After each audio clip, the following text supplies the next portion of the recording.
Today we are working with a lady called Jennifer Sheridan. She is a 52-year-old female.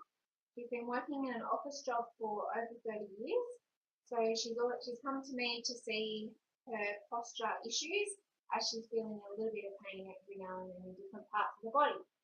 So I'm just going to get Jennifer to turn to the front. I'm going to get you to put your hair behind your ear so I can see the angle of your body, making sure it's nice and straight with the broom. As I hold this against you, I can see that your ear is slightly forward compared to your shoulders. So what that's creating is called a hanging head, Jennifer, and it can be called also a lateral head tilt. To help this, what you need to do is push your back of your head against the wall and create a double chin movement, creating pressure through the lower neck. Okay, so you can hold that for 2 times 30 seconds. You can either do that in a car or in your lunch break at work or whenever. I probably suggest it about 3 times a day just to try and create a straighter neckline throughout there so you don't get issues in your waist stages a lot.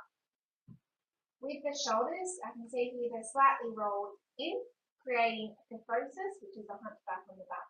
It's not major at all at this point, but you do need to focus on stretching out the chest muscles, so doing things like putting your arm against the wall and pushing against the other side to feel a stretch all the way through the rotator cuff in the chest.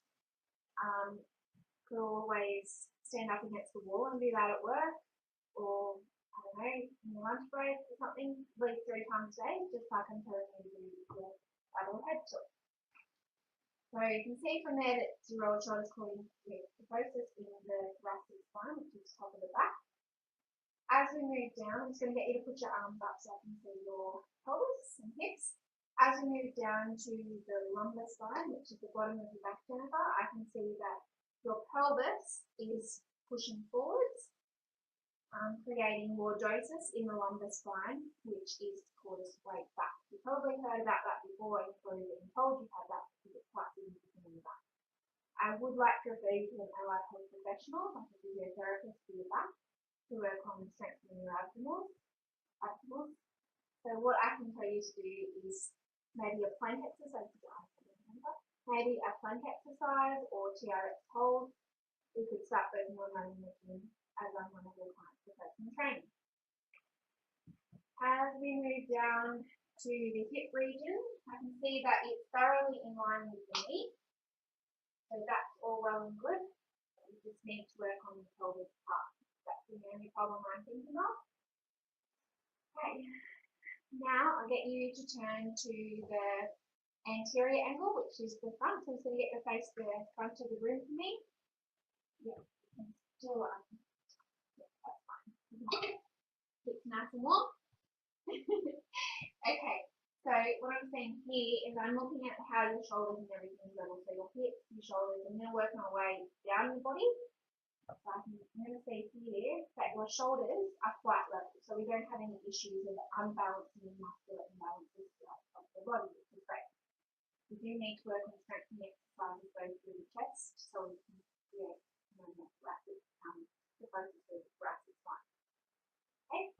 As we move down to the hips, I can see already that your right side is slightly higher than your left, so it can cause a little bit of imbalances throughout the hips. So when you're doing exercises like a plank or push-ups or anything like that in the gym, you need to really focus on looking in the mirror so your hips aren't too unbalanced, creating a little bit of pain in the lower back. Do you ever get pain in the lower back? Yeah. Yeah? Out of 1 in 10, how bad is it? 3? 3? Okay. If it starts to get at about 6, that's when I start referring you to someone. But we can work on that throughout your plank hold and working on your pelvic floor muscles to help you on the spine. It all plays a major part altogether. As we move down to your knees, I can see that your right knee is slightly higher than the left. You told me that when you were younger, you were told that your right side was higher than the left. Yep. Okay. I'm just going to get you to take your shoes off for me.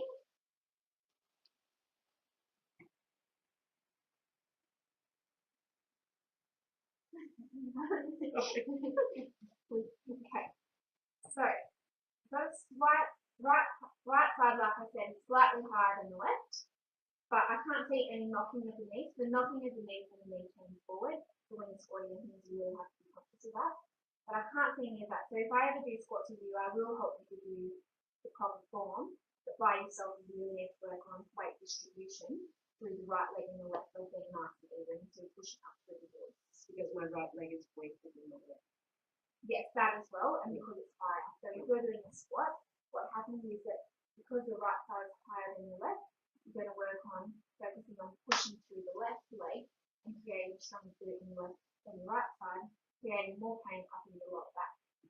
Yep. Okay.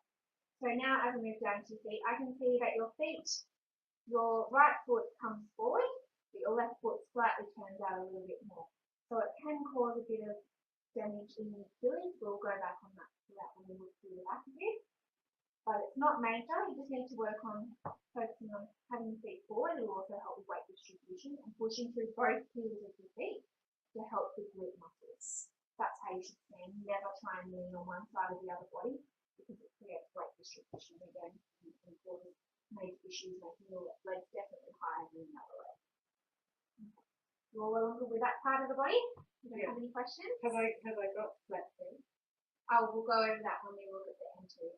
So I'm just going to get you to face the back of the room if that's the only question you have. Yep. Okay, so now as we look at the anterior angle, the posterior. So the posterior is the back of the room. Okay. So I can see here again the shoulders are still level, so we're fine with that. Like I said, there's no issue. And just a little bit of a bulge in the back with the kyphosis causing our hunchback, but that's not an issue at the moment, and I'm not too worried about that as long as you keep stretching exercise, but that's fine. Okay, so you've got the head tilt, we've already explained that. You're all okay with that one? Yeah. Yeah? Okay, so as we move down to the hips, like I said, the right side's higher than the left.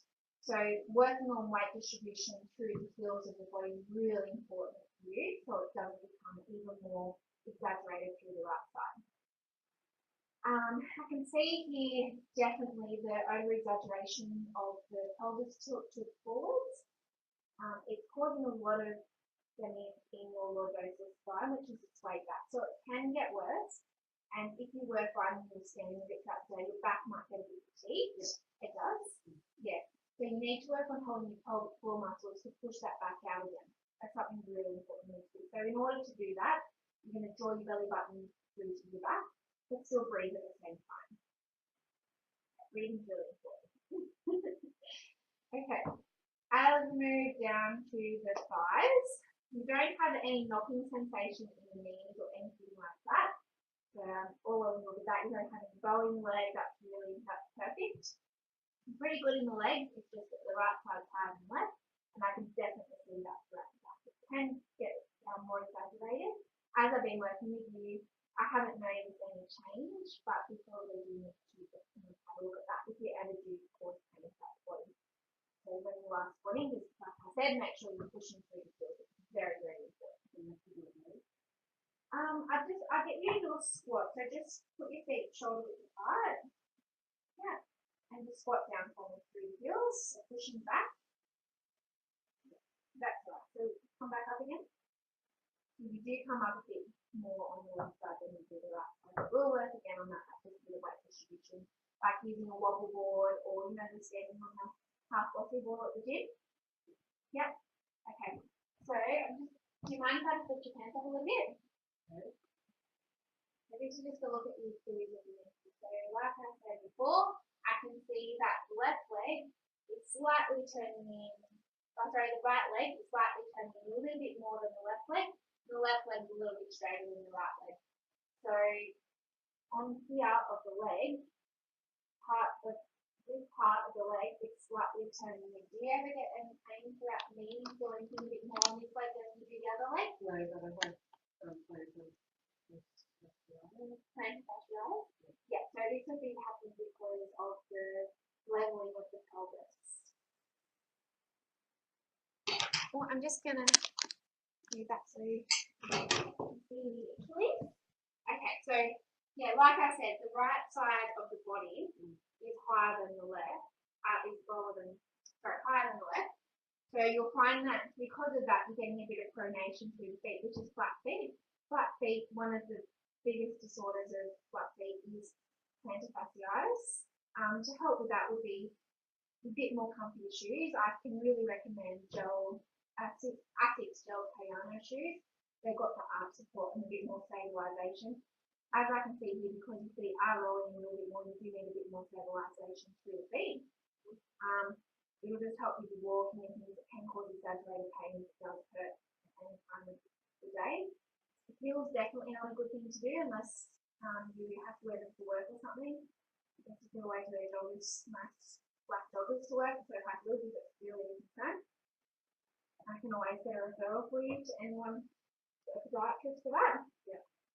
It's not a major issue, but if you do ever get plantar fasciitis, you do need someone to maybe wrap up your feet, strap them, or we can work on exercises. So an exercise would be a hanky pick-up. So I'll just get you turned around and I'll show you the whole thing there.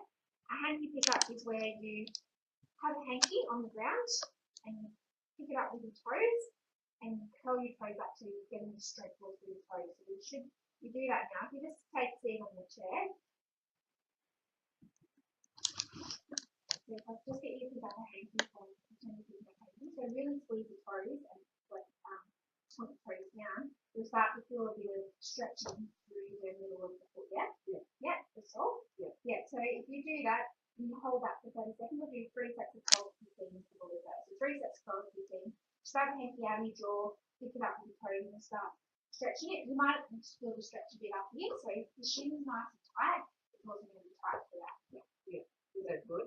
No, tight shins can cause shin splints, so it will create a lot of pain throughout walking and getting injections. It's very hard to recover from them. Yeah. So just do it with both feet, nice and stretch them.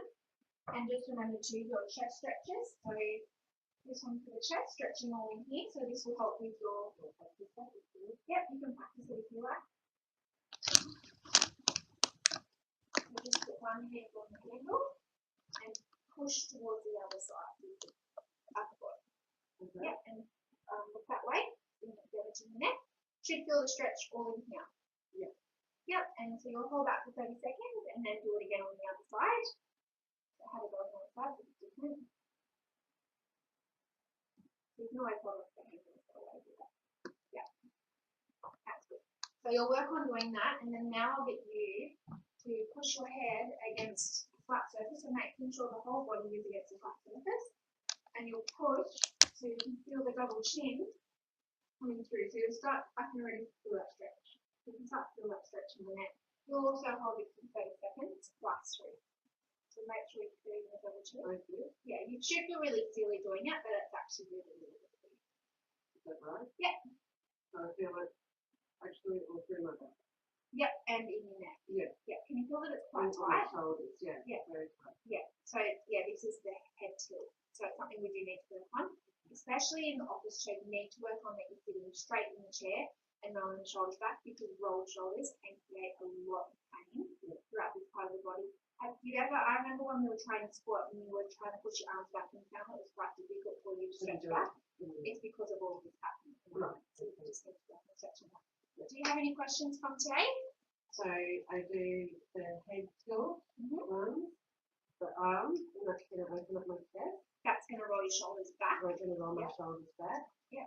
I have to do abdominal exercises. Yeah, so like the plank. So that'll help with my pelvis sitting forward. Yeah, even one like this is really good. Like we'll work on this in our next session this week. So you just have the legs, it's called the boat pose. So you can sit on a bossy while you do it if you want to, but you can sit in this position.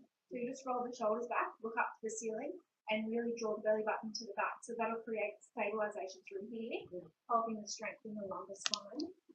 So I need to really straighten everything. Yeah, and strengthen the spine muscles. Will that improve things for when I'm older? Yes. Yeah. Any more questions for today? You're fine? Do you need any referrals? Are you a bit worried about anything? I'd like to refer you to a physiotherapist if that's okay. Yeah. Yeah, just for that roll back, so they'll have to work with a physio. Yeah, because sometimes I get pain here. Yeah, so it's not good. So I'd like to refer you to a physio so then I can work alongside someone in exercise. Even though I do know a fair bit of exercise, I just want a bit more information and a bit more. Okay. Okay, thank you. Thank you, Jennifer. You have a lovely day. Thank you.